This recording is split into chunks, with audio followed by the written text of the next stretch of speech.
नमस्कार, आदाब, सत श्री अकाल। मेरे प्यारे प्यारे अच्छे अच्छे बच्चों, अब हम बाकी के एमसीक्यूज डिस्कस करते हैं गुडविल पार्ट के। और कोशिश रहेगी कि एटलीस्ट इस पीडीएफ, इस लेक्चर में मैं बाकी के सारे क्वेश्चंस आपसे डिस्कस कर लूँ। और तैयारी कैसे चल रही है आप लोगों की? खींच कर तैयारी रखिए बच्चों अपनी। और जो बाकी के सब्जेक्ट्स हैं, एक बार दोबारा मैं रिपीट कर रहा हूँ, जिसे आप अपनी स्ट्रैटेजी बोल सकते हैं कि किस ढंग से आपको पढ़ना है, प्रिपरेशन करनी है। आप जितने भी बाकी के जितने भी लेक्चर्स हैं बेटा, उन सब लेक्चर्स, उन सब सब्जेक्ट्स को आप कंप्लीट कर लीजिए। इस समय आपको 8 to 10 आवर्स अब तैयारी करनी है, पढ़ना है।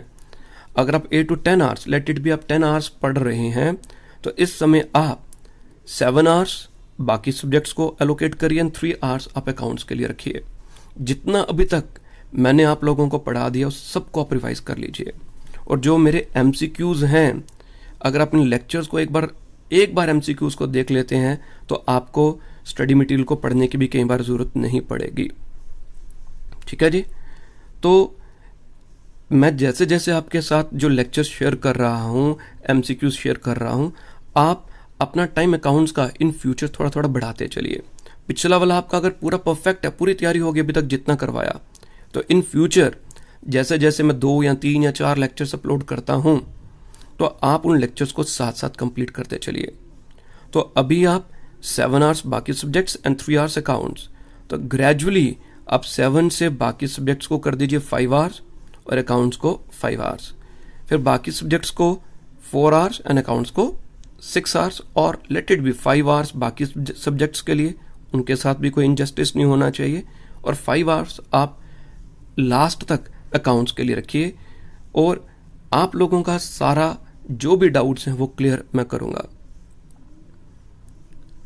और जितने भी एमसीक्यूज हैं, और बहुत से बच्चे कह रहे हैं कि एमसीक्यूज के कीज के लिए, तो मैं लास्ट में रिवीजन के लिए आप लोगों को की प्रोवाइड कर दूंगा उन स्टूडेंट्स को जिन्होंने मेरे से पीडीएफ और स्टडी मटेरियल लिया है। तो उनको लास्ट में, क्योंकि उनके साथ भी इनजस्टिस नहीं होना चाहिए, तो उनको जो मैं की प्रोवाइड करूंगा, आंसर की उनको जो मैं प्रोवाइड करूंगा, तो वो उनके लिए हेल्पफुल क्या होगी, जब वो लास्ट में अपनी रिवाइज करेंगे, तो रिवीजन के लिए उनके पास की होगी। एक बार क्वेश्चन देखेंगे, आप दोबारा वीडियो लेक्चर देखने की जरूरत नहीं है, ब्रश अप करने का नहीं। लास्ट में वो अगर की मिल जाएगी तो आप 3 आवर्स में, 4 आवर्स में सारा अकाउंट्स रिवाइज कर सकते हैं। तो एट द टाइम आपको दिक्कत नहीं आएगी। और मैं इसलिए की प्रोवाइड नहीं कर रहा क्योंकि वो मिस यूज हो रही है कहीं और, जो प्लेटफॉर्म पर मिस यूज हो रही है, तो इसलिए नहीं प्रोवाइड करा। और बहुत से बच्चे फिर लेथार्जिक हो जाते हैं कि भाई ठीक है, की मिल गई है तो कर लेंगे। तो बेटा, की से कुछ नहीं बनेगा जब तक आप लोग मेरे लेक्चर्स को नहीं देखोगे। मैं यहाँ पर एक एक पॉइंट एक्सप्लेन कर रहा हूँ। मेरे लिए एक्सप्लेन करना ज़्यादा मुश्किल है सब चीज़ों को, पर उसके बिना कोई हल नहीं है। It is for your benefit, for your long term benefit. ठीक है। तो कई बच्चे कुछ और बड़ा कुछ ऐसे ऐसे लिख रहे थे, और अच्छा नहीं लगता कि कुछ ऐसे वर्ड्स कई बच्चे यूज़ कर रहे हैं कि बेटा आप लोगों के लिए इतनी मेहनत की जा रही है, in return I owe some respect from your side. ठीक है जी। अगर किसी को नहीं अच्छा लगता, यू आर ओपन, आप कहीं पर भी जाइए, मैं आपके पास नहीं आया था, क्योंकि when it hurts, it really hurts a lot, it really hurts. और फिर अच्छा नहीं लगता है कि आपके लिए इतना कर रहे हैं। चलो, अब मूड नहीं खराब करते। अब जो बच्चे बाकी के उनके लिए आ गया, और आप अपनी तैयारी को खींच कर रखिए। पेपर्स के लिए बच्चे बार बार पूछ रहे हैं, बेटा पेपर्स टाइम पर होंगे। आप यही लेकर चलिए कि exams will be conducted in between 15th and 20th of October. और अगर 5 दिन, 6 दिन, 7 दिन अगर लेट भी होते हैं, let it be a privilege for you, it will be icing on the cake. तो आपको रिवाइज करने के लिए मौका मिल जाएगा। तो इस समय आप उसको लीजिए कि पेपर टाइम पर होंगे। जिन बच्चों ने तैयारी नहीं की, कम की है, तो आप लोगों को वो थोड़ा, हम ये कहते हैं, डिविएट कर रहे हैं। आपने 3 इडियट मूवीज़ देखी है। 3 इडियट में जो चतुर है, तो वैसे कई लोग चतुर होते हैं, वो अपनी तैयारी कर लेते हैं, या फिर कईयों ने तैयारी नहीं की, वो आप लोगों को डिविएट कर रहे हैं। तो stick to your goal, stay focused, साथ साथ तैयारी करिए। If you have any doubts, most welcome. आपकी जो भी सलाह है, आपके जो भी सुझाव हैं, ये मोस्ट वेलकम है। तो बेटा अब हम क्वेश्चन स्टार्ट कर रहे हैं। ये वाला थोड़ा ध्यान से समझेंगे आप लोग। The profit for 1998-99 are rupees 2000, 99-2000 is 26,100 और नेक्स्ट ईयर के लिए 31,200 है। क्लोजिंग स्टॉक जो 99-2000 और 2000 वाले का जो था 2001, इसमें कुछ डिफेक्टिव आइटम्स इंक्लूड थी 2200 की एंड 6200 की, जिनकी इस समय मार्केट वैल्यू निल है। तो calculate goodwill on average profit method, average profit method से निकालें। तो बेटा जो प्रॉफिट आया, क्या क्या प्रॉफिट था? 2000 है, उसके बाद क्या था? 26,100 एंड नेक्स्ट वन इज 31,200।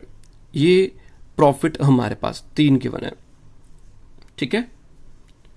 अब इसमें क्या लिखा है कि क्लोजिंग स्टॉक जो ये 1999 का जो प्रॉफिट आ गया, ये 2000 वाला प्रॉफिट आ गया। तो 1999-2000 में, इस ईयर में जो क्लोजिंग स्टॉक था 2200 जिसमें इंक्लूड है, अब उसकी मार्केट वैल्यू निल आ गई। निल मीन्स उसके बदले में हमें कुछ नहीं मिलेगा, जीरो। तो वो क्लोजिंग स्टॉक प्रॉफिट में इंक्लूड था, क्रेडिट साइड में था, तो दैट मीन्स प्रॉफिट इंक्रीज हो गया। तो अब उसकी रियलाइजेबल वैल्यू निल है, तो हमारा प्रॉफिट जो होगा वो सेम नहीं रहेगा, वो कम हो जाएगा 2200 के से। 2200 से प्रॉफिट कम हो जाएगा, ठीक है। अब ये जो 2200 रुपीज का जो क्लोजिंग स्टॉक था, ये नेक्स्ट ईयर के लिए, इस ईयर के लिए क्या बन गया? Opening stock. अगर ये क्लोजिंग स्टॉक था 2000 में, 99-2000 में अगर ये क्लोजिंग स्टॉक है, हमने इसको माइनस किया, नेक्स्ट ईयर में ओपनिंग स्टॉक बन गया, रिवर्स हो गया, उल्टा हो गया, तो इसका इफेक्ट अगले ईयर में भी पड़ा होगा 2200 का। तो अगर इस ईयर में हमने इसको माइनस किया, तो नेक्स्ट ईयर में इसको हम प्लस कर देंगे। बीइंग ओपनिंग स्टॉक, पहले ये क्लोजिंग था, आगे क्या बन गया? ये ओपनिंग बन गया, ठीक है। और 2001 में भी क्लोजिंग स्टॉक था 6200, जैसे हमने इधर माइनस किया था, तो क्लोजिंग स्टॉक के रूप में इसको भी 6200 को माइनस कर देंगे। अब इन सबको आप प्लस माइनस करेंगे, जो यहां पर वैल्यू आ जाएगी, इसकी भी वैल्यू, इनकी भी वैल्यू आ गई। इन सब को फिर आप टोटल करेंगे। इन सब प्रॉफिट्स को जब आप टोटल करेंगे, तो टोटल प्रॉफिट आ रहा है 53,100। टोटल प्रॉफिट कितना आ गया? 53,100 रुपीज। ये 3 ईयर का प्रॉफिट है। तो एवरेज प्रॉफिट क्या होगा? 53,100 divided by 3, so it is 17,700। 17,700। तो क्वेश्चन में क्या मांगा था? Calculate goodwill on average profit. Average profit कितना आ गया? 17,700, ठीक है। Next is A and B are partners with capital of 10,000 and 20,000 respectively and sharing profits equally. They admitted C as their third partner with 1/4 profits of the firm on the payment of rupees 12,000. The amount of hidden goodwill is, hidden goodwill का question आ गया। अब hidden goodwill में क्या जाता है, ध्यान से इसके कंसेप्ट को पढ़िएगा। हिडन गुडविल मीन्स ये गुडविल सामने नहीं दिख रही, हमें इसे कैलकुलेट करना होता है, इसको सॉल्व करना होता है, फाइंड आउट करना होगा। तो सी जो पार्टनर हमने एडमिट किया 1/4 शेयर के लिए, वो फर्म के लिए कितने रुपए लेकर आया? वो फर्म के लिए 12,000 रुपीज लेकर आया फॉर 1/4 शेयर। तो बेटा 1/4 शेयर के लिए अगर वो 12,000 लेकर आया, तो टोटल जो बिजनेस की कैपिटल, ये 1/4 जो 12,000 है टोटल पैसा लेकर आया, तो 1/4 के लिए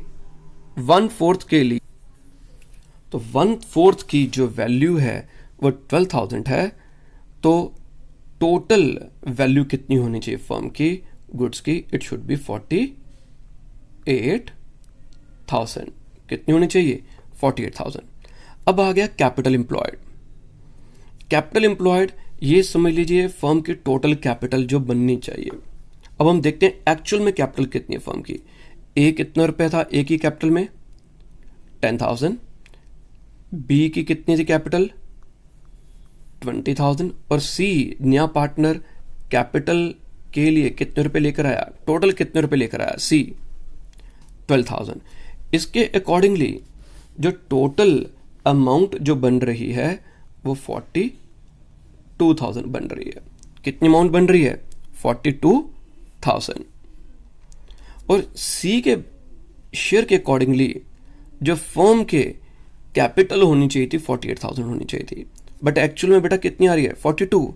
होनी कितनी चाहिए थी? 40। यहां पर कितनी निकल रही है? 48 निकल रही है। तो इन दोनों का जो डिफरेंस आ गया 6,000। ये वैल्यू क्यों ज्यादा आ रही है? ये 48,000 क्यों ज्यादा आ रही है? क्योंकि इसमें गुडविल जो है वो हिडन है, छुपी है। इनके अकॉर्डिंगली जो बिजनेस की जो कैपिटल होनी चाहिए 42, बट निकल कितनी रही थी? हमने जब सॉल्व किया taking C's capital as base, वो 48 आ गया। तो जो 6,000 दोनों का अंतर है, this is the goodwill which is hidden here. तो हिडन गुडविल आ जाएगी ए पार्ट में 6,000 rupees. Next question, X and Y share profit and losses in the ratio of 2:1. They take Z as a partner, new partner, and the new profit sharing ratio becomes 3:2:1. Z brings 4,500 as premium for goodwill. The full value of the goodwill will be. तो बेटा इसमें Z ने, Z का share आप देखेंगे क्या है? 3:2:1। तो Z का शेयर क्या है? तो वो आगे 1/6। Z का शेयर 1/6 है, तो 1/6 के लिए Z ने कितनी गुडविल आई? 4,500। तो टोटल गुडविल फर्म की कितनी होगी? अगर 1/6 के लिए, 1/6 हिस्से के लिए 4,500 है, तो total goodwill of the firm कितनी होगी? ये जो 1/6 है ऑपोजिट साइड जाएगा, तो टोटल गुडविल कितनी होगी? तो इट विल बी 4,500। और जब ये दूसरी साइड जाएगी, आइटम जाएगी, तो वहां पर इसका रेसिप्रोकल उल्टा कर देंगे, तो 4,500 इंटू 6/1 आ जाएगा, तो 27,000 रुपीज गुडविल की अमाउंट आ जाएगी। थोड़ा थ्योरेटिकल टाइप के क्वेश्चंस आगे। Under average profit basis goodwill is calculated by. तो एवरेज प्रॉफिट में गुडविल कैसे कैलकुलेट की जाती है? Number of years purchase multiply with the average profit. A part. Super profit method में कैसे कैलकुलेट की जाती है बेटा? नंबर ऑफ ईयर्स जो परचेज होंगे उसको मल्टीप्लाई किया जाता है सुपर प्रॉफिट के साथ। एन्युटी बेसिस में गुडविल को कैसे कैलकुलेट किया जाता है? तो जो भी हमारे पास डिस्काउंटेड वैल्यू होती है एक्सपेक्टेड फ्यूचर बेनिफिट्स की, जो डिस्काउंटेड वैल्यू होती है उसका समेशन, तो वहां से हम कैलकुलेट करते हैं गुडविल की अमाउंट। अंडर कैपिटलाइजेशन, जो अंडर कैपिटलाइजेशन मेथड गुडविल कैसे कैलकुलेट की जाती है? तो it is super profit divided by expected rate of return. Expected rate of return. Next one, simple question मैंने आपको करवाया हुआ ऐसे मिलता जुलता कि द फॉलोइंग पर्टिकुलर्स, इसमें प्रॉफिट्स दिया गए हैं, लॉसेस दिए गए हैं। प्रॉफिट्स को हम प्लस करेंगे, लॉस को माइनस करेंगे। 4 ईयर्स का प्रॉफिट है, टोटल प्रॉफिट निकालकर 4 से डिवाइड किया, एवरेज प्रॉफिट आ गया, और एवरेज को आप नंबर ऑफ ईयर्स से मल्टीप्लाई करेंगे, तो इसका आंसर जो है वो बता रहा हूं, इसे आप सॉल्व करेंगे। तो इसका आंसर बेटा जो आ रहा है इट इज 1,50,000। यहां पर 50 लिखा हुआ है, सो इट इज 1,50,000। करेक्शन कर लेंगे, 1,50,000। नेक्स्ट वन इज सेम इसी वे से क्वेश्चन है। ये भी क्वेश्चन आप लोग खुद सॉल्व करिए, मैं इसमें आपको आंसर बता देता हूं इसका क्या होगा आंसर, क्योंकि मैं वही की बता रहा हूं। आप सॉल्व करिए, डाउट होगा तो मैं एक्सप्लेन कर दूंगा। It is 8750। 8750। इसमें एक चीज जो बता रहा हूं मैं, हाँ, एक पॉइंट बता दूंगा मैं, चलो थोड़ा सा डिस्कस कर लेता हूँ। प्रॉफिट और लॉसेस दिए गए हमारे पास, हम इन सबको टोटल करेंगे, टोटल को हम 4 से डिवाइड करेंगे, एवरेज प्रॉफिट आ जाएगा। Average capital employed is 2 lakh, normal rate of return is 12%, तो 12% किया 24,000 आ गया normal profit. Remuneration of partner is estimated to be 1,000 per month, तो 1,000 ये पर मंथ है, तो बेटा 12 मंथ्स के लिए कितनी बन जाएगी, तो 12 मंथ्स के लिए पार्टनर्स रिम्यूनरेशन बन जाएगी 12,000, 1,000 पर मंथ, 12 मंथ्स के लिए 12,000 रुपीज। तो आप एवरेज प्रॉफिट जो निकालेंगे, एवरेज प्रॉफिट में से 12,000 आप माइनस करेंगे तो एवरेज मेंटेनेबल प्रॉफिट आ गया। एवरेज मेंटेनेबल में से नॉर्मल प्रॉफिट माइनस करेंगे, सुपर प्रॉफिट, और इसी के बेसिस पर आप गुडविल कैलकुलेट कर लेंगे। Next is the profit for the last 3 years, वो जो दिया गया 42,500, 56,000 एंड 2004-5 के लिए 68,000। ठीक है जी, ये हमारे पास प्रॉफिट दिया गया है। टोटल एसेट्स हमारे पास दिए गए हैं, टोटल लाइबिलिटीज दी गई है, जिसमें से आउटसाइड लाइबिलिटीज 5 लाख है। हमने जब कैपिटल एम्प्लॉयड निकालना है तो एसेट्स में से बेटा हमने सिर्फ आउटसाइड लाइबिलिटीज को ही माइनस करना है। किसको माइनस करेंगे, सिर्फ और सिर्फ आउटसाइड लाइबिलिटीज को ही माइनस करेंगे। The rate of return expected from the capital invested is 10%, calculate value of goodwill on capitalisation basis, तो कैपिटलाइजेशन बेसिस पर निकालना है। तो सबसे पहले आप बेटा कैपिटल एम्प्लॉयड निकालेंगे, तो कैपिटल एम्प्लॉयड में क्या होगा, 11,52,500 में से 5 लाख आप माइनस कर देंगे, तो कैपिटल एम्प्लॉयड जो हमारी पास आ जाएगी, दोनों का जो अंतर आ जाएगा, इट विल बी 65,250, 65,250, ठीक है, 6,52,500, this is capital employed. Normal profit या एवरेज प्रॉफिट जब आपने कैलकुलेट किया, जो प्रॉफिट है उनको टोटल किया, जो लॉसेज है उनको माइनस किया, तो टोटल प्रॉफिट आएगा 166,500, 166,500, उसको नंबर ऑफ ईयर से डिवाइड करेंगे, एवरेज प्रॉफिट आ जाएगा। ठीक है, मैं लिख देता हूं इसमें आपको, टोटल प्रॉफिट आ गया 166,500, 3 से डिवाइड किया तो एवरेज प्रॉफिट आ गया 55,500, फिर इसको 10% से डिवाइड किया, परसेंट से किया, कैपिटलाइज किया, तो कैपिटलाइज प्रॉफिट आ गया 55,500 माइनस कैपिटलाइज प्रॉफिट, मीन्स पहले इसमें से माइनस करना होता है, आगे पीछे कुछ भी लिख लो, 65,2500, तो जब आप इसे सॉल्व करेंगे तो 97,500, ऑप्शन सी आंसर आ जाएगा। नेक्स्ट क्वेश्चन 51, सेम इसी बेसिस पर है बेटा, आप ट्राई करेंगे, सॉल्व करेंगे। आंसर इसका मैं बता रहा हूं, आंसर इसका डी है 13868, तो ये आंसर आ जाएगा। ठीक है जी, इसके बाद goodwill brought in by the incoming partner in cash for joining in a partnership firm is taken away by the old partners in their, किस रेशियो में वो शेयर करते हैं, तो it is shared in the sacrificing ratio, तो sacrificing ratio में share कर ली जाएगी। E and B are partners sharing profits and losses in the ratio 5:3, किस रेशियो में बांट रहे हैं प्रॉफिट लॉसेज को, 5:3 में। On admission C brings 70,000 cash and 48,000 against goodwill, तो बेटा कैश कितना लेकर आया, वो कैश लेकर आया है 70,000 एंड ₹48,000 अगेंस्ट गुडविल, गुडविल के लिए, गुडविल के अगेंस्ट वो सिर्फ 48,000 लेकर आया। New profit sharing ratio between A, B and C is 7:5:4, ये न्यू रेशियो है, तो फाइंड द सैक्रिफाइसिंग रेशियो। तो बेटा ये जो ऊपर कैश है, ये इतने पैसे लेकर इसका कुछ कोई यूज नहीं है, सिर्फ सैक्रिफाइसिंग रेशियो बतानी है। तो मैंने सैक्रिफाइसिंग रेशियो के लिए क्या फॉर्मूला बताया था, इट इज जो ओल्ड रेशियो है, ओल्ड माइनस न्यू, और सैक्रिफाइसिंग हमेशा बेटा ओल्ड पार्टनर्स ही करते हैं, नया पार्टनर कभी भी सैक्रिफाइस नहीं करा। वो नया तो आ रहा है, आपका कोई फ्रेंड आ रहा है, खाली आता है, ये ऐसा नहीं है कि कोई आएगा तो साथ में कुछ लेकर आएगा। तो पार्टनरशिप में जब आएगा तो वो न्यू पार्टनर कभी सैक्रिफाइस नहीं करेगा, वो गेन ही करेगा, उससे फायदा ही होगा। तो सैक्रिफाइसिंग हम सिर्फ ए और बी का निकालेंगे, तो वो कैसे निकलेगा, ओल्ड रेशियो एक ही बेटा 5/8 माइनस न्यू 7:5:4, 7 और 5 12 एंड 4 16, तो बेटा 7/16, बेस लिया 16, 10 माइनस 7 3/16, तो ये किसका आ गया 3/16, इसको ध्यान रखिएगा, इसको बाद में यूज करेंगे अब हम। और दूसरे में क्या आ गया 3/8 माइनस 5/16, 16, 6 माइनस 5 1/16। अब हमारी रेशो क्या बन गई 3/16 इज टू 1/16, 16 16 एलसीएम बेस ले लो आप, तो इट इज 3:1, तो क्या रेशो आ गई बेटा 3:1, तो 3:1 आंसर आ जाएगा।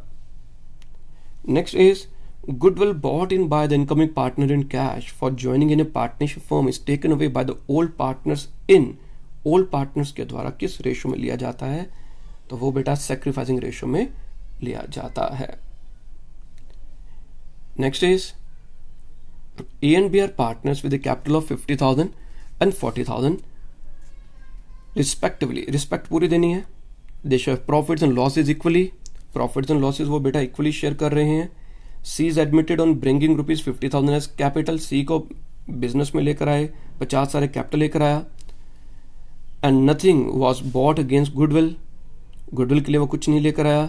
गुडविल जो बैलेंस शीट में थी 20,000 की थी, अब उसको रीवैल्यू किया 35,000 रुपीज पर। किस पर रीवैल्यू किया 35,000 पर। What will be the value of goodwill in the books after the admission of C, तो बेटा गुडविल को रीवैल्यू कितने पर किया 35,000 पर किया।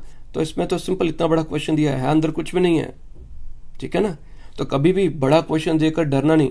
एक बड़े अच्छी कुछ लाइनें हैं कि मोटा देख के डरना नहीं और पतला देख के लड़ना नहीं। बंदा सोचता बड़ा हट्टा कट्टा मोटा है, वो यार डर जाता है, और पतला बंदे को देखकर कहता हाँ तेरी ऐसी की तैसी, उल्टा पड़ जाता है कई बार। और क्वेश्चन भी वैसे आ जाते हैं, बड़ा सा क्वेश्चन देकर घबरा नहीं जाना, और इतना बड़ा भयंकर सा क्वेश्चन लग रहा है, इतनी चीजें दी हैं, बाद में पता चला ये तो बस ठुस ऐसे हो गया। तो लिखा है 35,000 और छोटा सा क्वेश्चन, एक लाइन का क्वेश्चन होगा और बड़ा टेक्निकल हो सकता है, तो आंसर इज बेटा 35,000। पेपर में बी काम, अभी भी कई बच्चे क्वेश्चंस पूछते हैं सर इसमें ऐसा क्यों होगा। क्वेश्चंस को बिल्कुल डिटेल में पढ़ो, आसानी से वर्ड टू वर्ड पढ़ो। कई बार छोटी छोटी चीजें कई बार दिखने में बहुत इजी लगता है, बट इतना इजी नहीं होता, ठीक है। Following are the factors affecting goodwill except, कौन सा गुडविल का फैक्टर नहीं है, location of the customers. Weighted average method of calculating goodwill should be followed when profits are uneven, profits has an increasing trend, profits has decreasing trend, either B or C। तो B और C increasing और decreasing trend में हम weighted average को use करते हैं। In the absence of any provision in the partnership agreement, तो profits and losses are shared. तो अगर पार्टनरशिप एग्रीमेंट में पार्टनरशिप डीड साइलेंट है, कुछ नहीं कहा गया, तो हम प्रॉफिट्स को बेटा इक्वली बांटते हैं। X, Y and Z are partners sharing profits and losses in the ratio of 5:3:2, decide to share the future profits in the ratio of 2:3:5. What will be the treatment for workman compensation fund appearing in the balance sheet on the date if no information is available for the same? तो जो भी workman compensation balance sheet में हमारे पास दिया होगा, तो उस workman compensation को हम पार्टनर्स में बांट देते हैं। और कौन से पार्टनर्स में, ओल्ड पार्टनर्स में हम बांटते हैं in their old profit sharing ratio. तो it should be allocated between old partners in old profit sharing ratio. तो ठीक है बच्चों, तो आज इस लेक्चर के साथ हमने गुडविल को कंप्लीट कर लिया।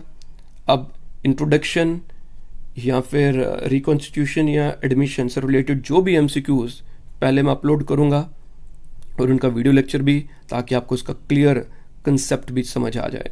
तो ठीक है जी, stay tuned, stay blessed, bye bye, take care, all the best.